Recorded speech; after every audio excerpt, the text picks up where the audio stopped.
नमस्कार दोस्तों। तो कैसे हैं आप लोग। उम्मीद करते हैं कि आप सभी लोग एकदम प्रसन्न होंगे, बहुत ही अच्छे से आप सभी लोग होंगे।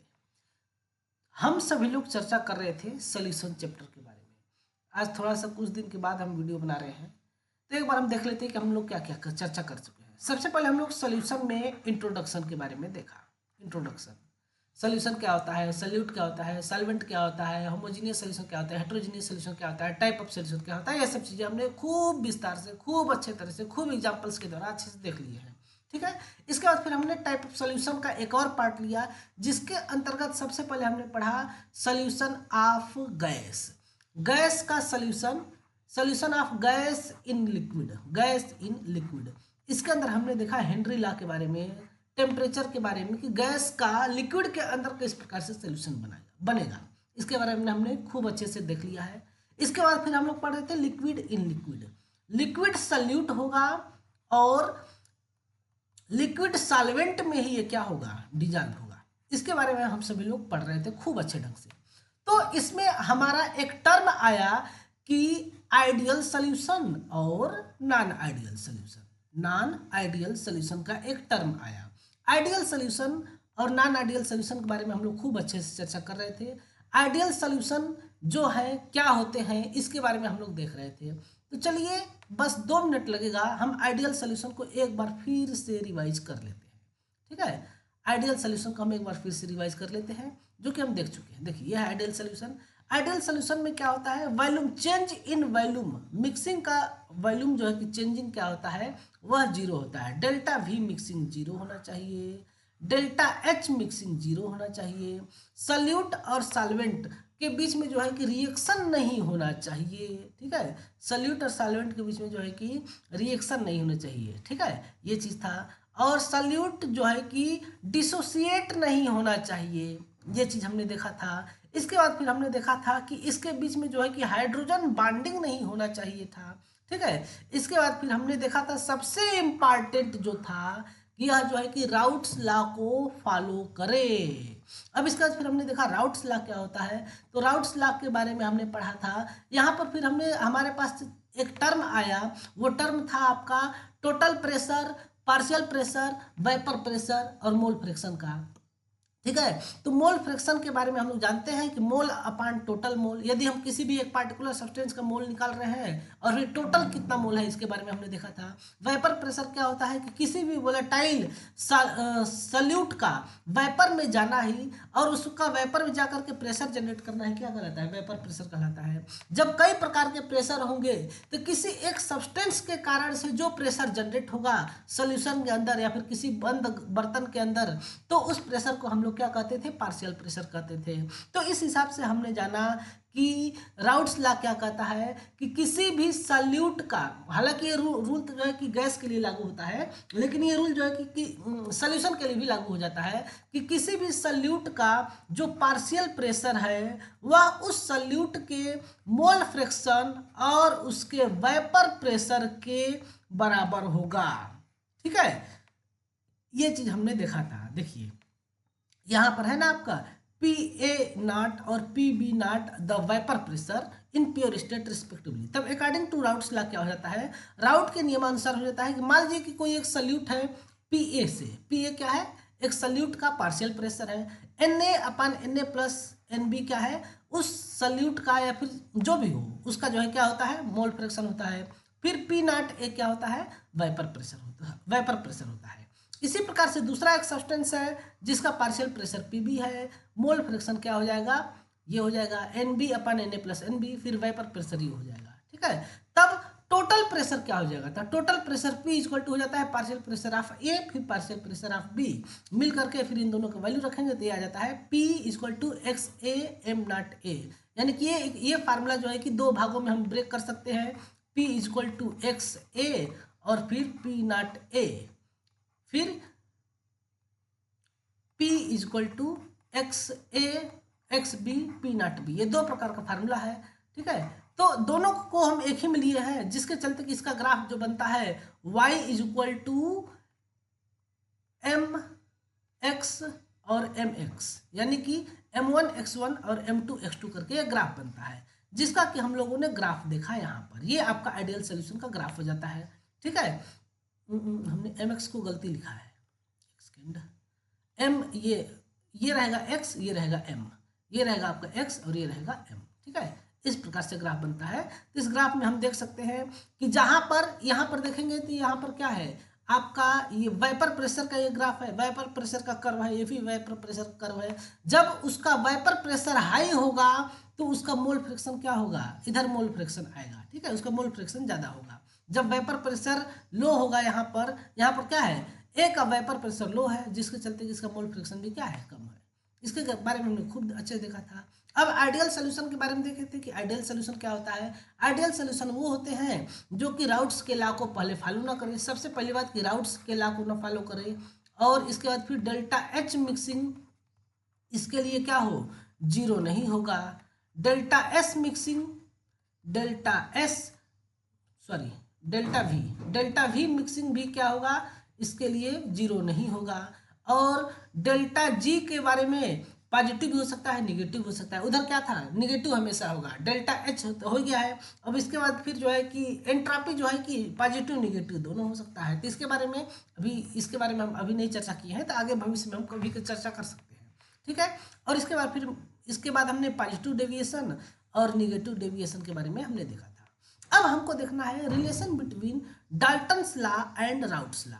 डाल्टन्स लॉ के बारे में और राउट्स लॉ के बारे में हमको देखना है कि क्या होता है। ठीक है, तो इसका बहुत ही इजी है, हम इसको जो है कि एक एक करके डिराइव कर लेते हैं। डिराइव क्या करना है, बस हमको देखना है कि देखिए, मान लीजिए कि एक कंडीशन दिया गया है जिसमें कि वेपर इक्विलिब्रियम में है, किसके साथ, सॉल्यूशन के साथ। द कंपोजिशन ऑफ वेपर, एक कंडीशन है कि जो वेपर है वह इक्विलिब्रियम में है सॉल्यूशन के साथ।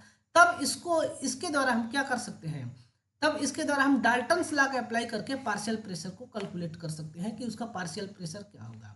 ठीक है, एक कंडीशन दिया गया है कि let the mole fraction of vapours A and B, इसका मोल फ्रिक्शन क्या है, A and B equal to Y A and Y B respectively. Let P A and P B with the partial pressure. ठीक है, partial pressure of A and B respectively. और total pressure क्या होता है, total pressure P हो जाता है। तब इस केस में ये कब की बात हो रही है, इक्विलिब्रियम की बात हो रही है। तब उस केस में पार्शियल प्रेशर इक्वल टू क्या हो जाएगा, Y A upon P, sorry Y A multiply by P. ठीक है, और पार्शियल प्रेशर ऑफ बी क्या हो जाएगा, वाई बी इंटू में पी हो जाएगा, ये वाला कंडीशन। ठीक है, और हम दो और इक्वेशन जानते हैं, क्या जानते हैं, P A equal to X A और P not A, vapour pressure of A और फिर मोल फ्रिक्शन ऑफ ए। ये दूसरी कंडीशन है, ये इक्विलिब्रियम की कंडीशन है। ठीक है, ये कंडीशन किसका है, इक्विलिब्रियम का कंडीशन है। और ये सारा जो कंडीशन है ये कब का है, ये एक किसी भी अदर स्टेट के लिए कंडीशन है। ठीक है, फिर यहाँ पर भी हो जाएगा क्या, P B equal to X B और पी नॉट बी हो जाएगा। अब इस तरह से देखेंगे तो इक्वेशन, अब इस तरह से आप देखेंगे तो क्या पाएंगे कि यहाँ पर पी ए और यहाँ पर पी ई, इक्वेशन नंबर 1 और इक्वेशन नंबर 3 का लेफ्ट हैंड साइड बराबर है, तो राइट हैंड साइड भी क्या हो जाएंगे, बराबर हो जाएंगे। तो इस तरह से हम क्या कर सकते हैं, Y A multiply by P equal to X A multiply by P not A हो जाएगा। यानी कि राइट हैंड साइड भी आपस में बराबर हो जाएंगे। जब बराबर हो जाएंगे तब ये क्या हो जाएगा, तब ये आपका आ जाएगा Y A equal to X A P not A upon P. और इसी चीज को X A P naught upon A P X A P not A को हम क्या बोल देंगे, पार्शियल प्रेशर ऑफ ए बोल देंगे। ठीक है, तब ये क्या हो जाएगा, ये हो जाएगा इक्विलिब्रियम पर। ये कब के लिए बात हो रही है, इक्विलिब्रियम पर। इक्विलिब्रियम पर जो आपका मोल फ्रिक्शन होगा ए का, वह पार्शियल प्रेशर ए के और टोटल प्रेशर के बराबर हो जाएगा। ये एक रिलेशन निकल गया किसके बीच में, डाल्टन्स लॉ और राउट्स लॉ के बीच में। डाल्टन्स लॉ और राउट्स लॉ के बीच में आपका एक रिलेशन प्राप्त हो जाएगा इस प्रकार से। तब कब का कंडीशन लिया गया है, यहाँ पर लिखा गया है ना कि the composition of vapour, vapour का composition in equilibrium with solution, जो कि सॉल्यूशन के साथ जब इक्विलिब्रियम में होता है तब can be calculated applying Dalton's law of partial pressure. तो इसको हम डाल्टन्स लॉ के पार्शियल प्रेशर के फार्मूले से निकाल सकते हैं। ये जो हमारा फार्मूला है ये किसके द्वारा आया है, एक सेकेंड,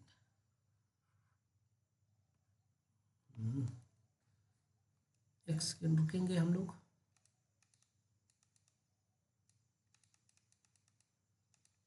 ये जो फार्मूला है, ये वाला और ये वाला, ये आया है राउट्स के नियमानुसार, जो कि हमने देख चुके हैं। और ये फार्मूला जो आता है, यह आता है आपका डाल्टन्स के नियम के अनुसार। According to Dalton, partial pressure of A is equal to होता है mole fraction of A into में टोटल प्रेशर होता है। टोटल प्रेशर होता है, ये गैस के लिए स्पेशली अप्लाई होता है। और ये जो राउट्स लॉ है, ये आपका सोल्यूशन के लिए खासकर अप्लाई होता है, गैस के लिए भी अप्लाई हो जाता है। ठीक है, तो ये है आपका डाल्टन्स के अनुसार और ये है आपका राउट्स के अनुसार, ये आपका राउट के अनुसार है। अब चूंकि इसके द्वारा भी वेपर बन रहा है और इसके द्वारा वेपर बन रहा है, तो इसलिए जो है क्या हो जाएगा, दोनों इक्वेशन को मैच कर देंगे। ठीक है, तब ये हो जाएगा ये वाला। इसी प्रकार से इक्वेशन 2 और इक्वेशन नंबर 4 से देखेंगे तो इसका भी क्या है, पीबी सेम है। तब यहाँ पर लेफ्ट हैंड साइड बराबर है तो राइट हैंड साइड भी बराबर हो जाएगा। तब mole fraction of B into में total pressure is equal to mole fraction of B into में पार्शियल वेपर प्रेशर, ये हो जाएगा आपका फार्मूला। तब Y B is equal to क्या हो जाएगा, ये वेपर प्रेशर को फिर से हम रख देंगे। ठीक है, नहीं, यहाँ पर इस वेपर प्रेशर और इसको मिलकर के पार्शियल प्रेशर हो जाएगा। ठीक है, इस प्रकार से हमारा केस बनता है। Thus in case of ideal solution the vapour phase is richer. तब इस केस में, आइडियल सोल्यूशन केस में वेपर फेज क्या होता है, ज़्यादा होता है विथ मोर वोलेटाइल कंपोनेंट। यदि जब मोर वोलेटाइल, यदि जो कंपोनेंट है अगर वो वोलेटाइल अधिक मात्रा में हो तब, that is one have the following relatively greater vapour pressure. तब इस केस में किसी एक का वेपर प्रेशर क्या होगा, ज़्यादा होगा। समझ में आया? ठीक है, अब इसके बाद देखिए हमारा एक है comparison between ideal and non ideal solution. इसके बीच में कंपेरिजन दिया गया है, देख लेते हैं इसको, बहुत ही इंपॉर्टेंट है, इसको थोड़ा सा देखना जरूरी है। ठीक है,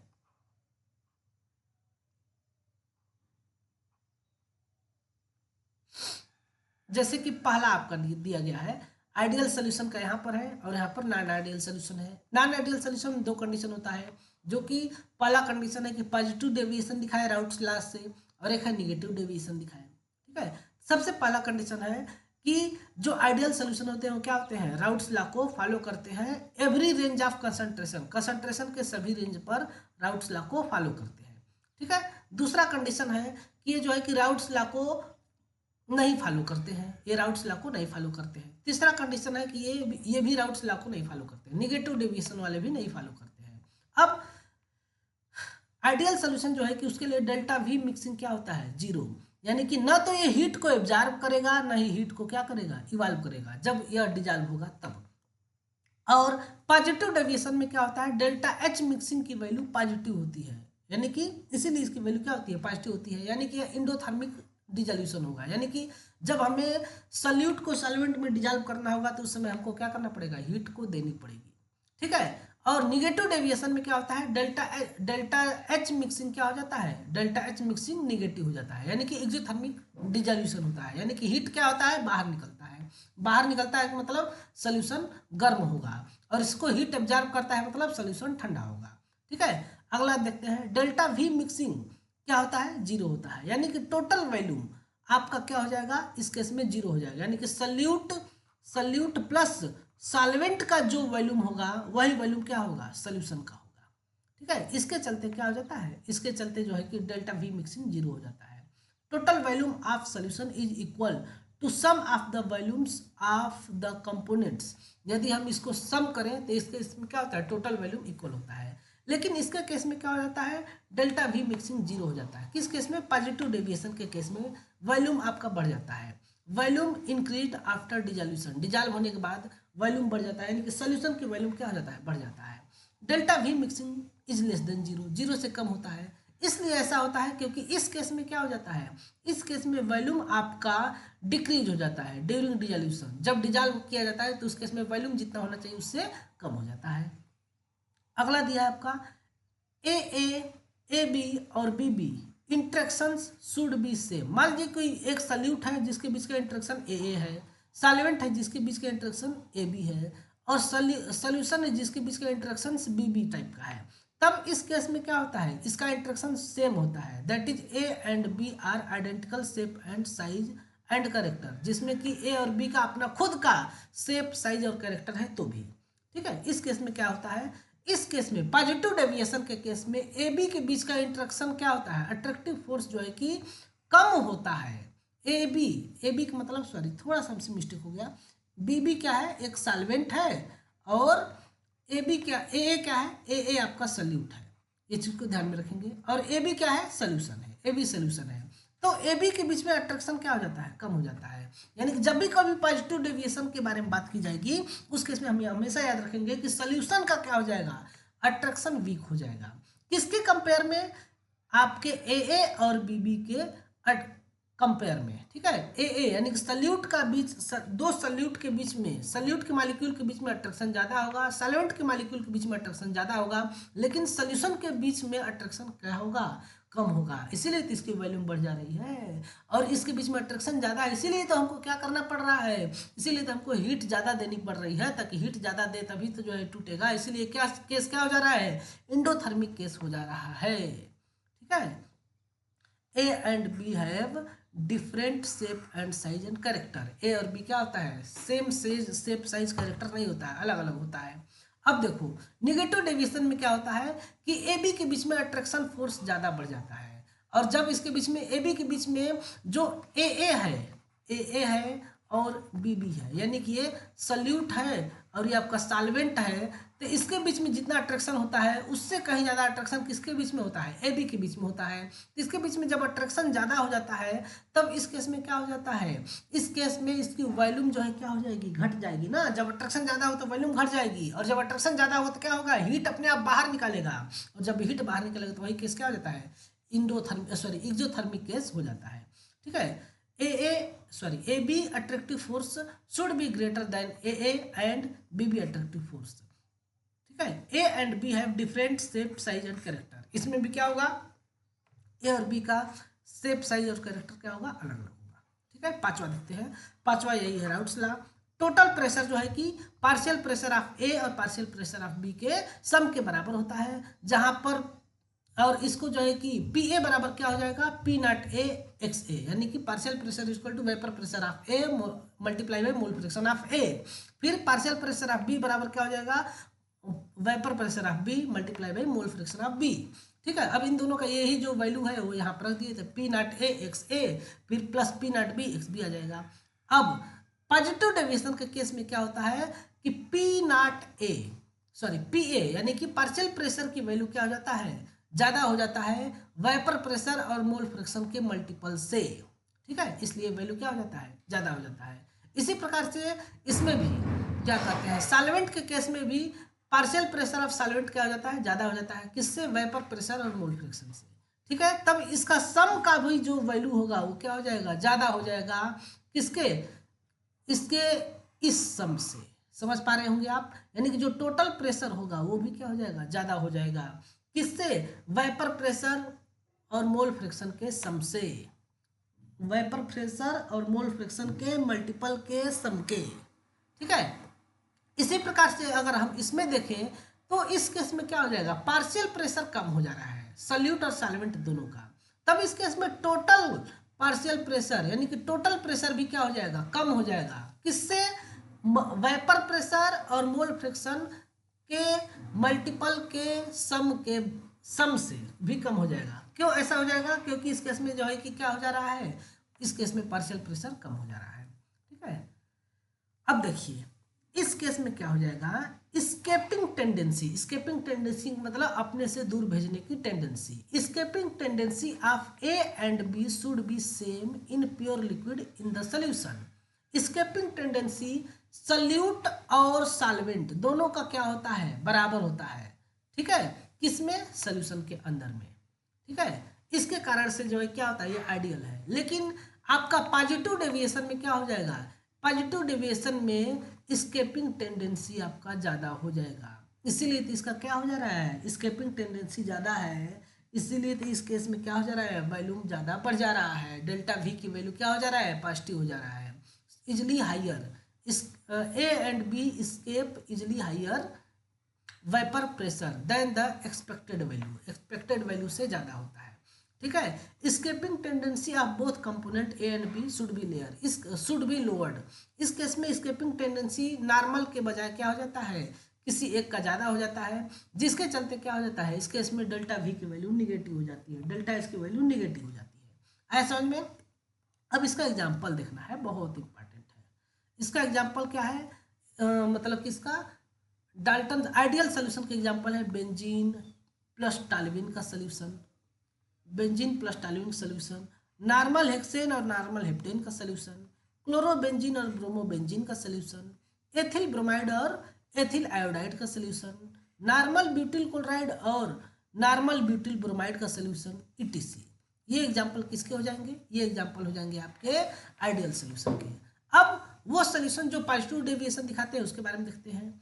उसके बारे में देखेंगे तब एसीटोन हो जाएगा, एथेनॉल हो जाएगा, एसीटोन और एथेनॉल का सोल्यूशन हो जाएगा, एसीटोन और कार्बन डाइसल्फाइड का सोल्यूशन हो जाएगा, वाटर और मेथेनॉल का सोल्यूशन हो जाएगा, वाटर और एथेनॉल का सोल्यूशन हो जाएगा, कार्बन टेट्राक्लोराइड और टॉल्यूइन का सोल्यूशन हो जाएगा, कार्बन टेट्राक्लोराइड और क्लोरोफार्म का सोल्यूशन हो जाएगा, एसीटोन और बेंजीन का सोल्यूशन हो जाएगा, कार्बन टेट्राक्लोराइड और मेथेनॉल का सोल्यूशन हो जाएगा, साइक्लोहेक्सेन और एथेनॉल का सोल्यूशन हो जाएगा। ये सारे सोल्यूशन किसके हो जाएंगे, ये सारे एग्जांपल किसके हो जाएंगे, पॉजिटिव डेविएशन के हो जाएंगे। निगेटिव डेविएशन का एग्जांपल, निगेटिव डेविएशन में जनरली क्या होता है, जनरली हाइड्रोजन बॉन्ड फार्म होता है, जनरली हाइड्रोजन बॉन्ड जिसमें फार्म होते हैं वही होते हैं।